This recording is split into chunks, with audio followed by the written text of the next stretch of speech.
জগন্নাথ বিশ্ববিদ্যালয়ের শিক্ষার্থী ও ছাত্রদল নেতা জোবায়েদ হোসাইনের হত্যাকাণ্ড শুরু থেকেই ছিল রহস্যে ঘেরা। কিভাবে প্রাইভেট পড়াতে গিয়ে খুন হলেন তিনি, সেটিই ছিল রহস্য। সময় গড়ানোর সঙ্গে সঙ্গে এই হত্যাকাণ্ডে একের পর এক রহস্য মোড় নিচ্ছে ভিন্ন ভিন্ন দিকে। সোমবার পুলিশ জানিয়েছিল বর্ষার প্রেমিক মাহির এই হত্যাকাণ্ড ঘটিয়েছে। বর্ষার জবানবন্দি অনুসারে সেটি ছিল সে সময়ের তথ্য। তবে পুলিশ জানায় হত্যার পর থেকে বিচলিত দেখা যায়নি ছাত্রী বর্ষাকে। সে ছিল একেবারে টেনশন মুক্ত। একদিন পেরুতেই এই হত্যাকাণ্ড নিয়ে নতুন তথ্য দিয়েছেন বংশাল থানার ওসি রফিকুল ইসলাম। তিনি জানান, জবি শিক্ষার্থী ও ছাত্রদল নেতা জোবায়েদ হোসাইনের হত্যার পরিকল্পনা করেন ছাত্রী বর্ষা ও মাহির রহমান দুজনেই।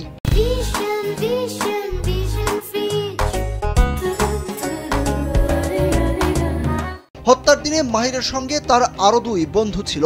হত্যার জন্য তারা নতুন দুটি সুইস গিয়ার কেনে। মাহিরকে হত্যার জন্য বলে বর্ষা। তিনি আরো বলেন, এটি বর্ষা ও মাহিরের পরিকল্পিত হত্যা। বর্ষার সঙ্গে মাহিরের 9 বছরের সম্পর্ক ছিল, কিন্তু মাঝে আবার বর্ষা জোবায়েদের উপর দুর্বল হয়ে পড়ে। এ সময় বর্ষা মাহিরকে না করে দেয় এবং সে জোবায়েদকে পছন্দ করে বলে জানায়। কিন্তু কিছুদিন পরেই তার বয়ফ্রেন্ড মাহিরকে জানায় যে জোবায়েদকে আর ভালো লাগে না। তখন জোবায়েদকে হত্যার পরিকল্পনা করে বর্ষা ও মাহির। ওসি বলেন, প্রাথমিকভাবে জোবায়েদকে হত্যার এই পরিকল্পনা স্বীকার করেনি বর্ষা। পরে মাহির ও বর্ষাকে মুখোমুখি করলে সব সত্যতা জানা যায়। জোবায়েদকে কিভাবে সরিয়ে দেওয়া যায় গত 25 সেপ্টেম্বর থেকেই পরিকল্পনা করে তারা। এখন পর্যন্ত বর্ষা সহ 4 জনকে আটক করা হয়েছে এই ঘটনায়।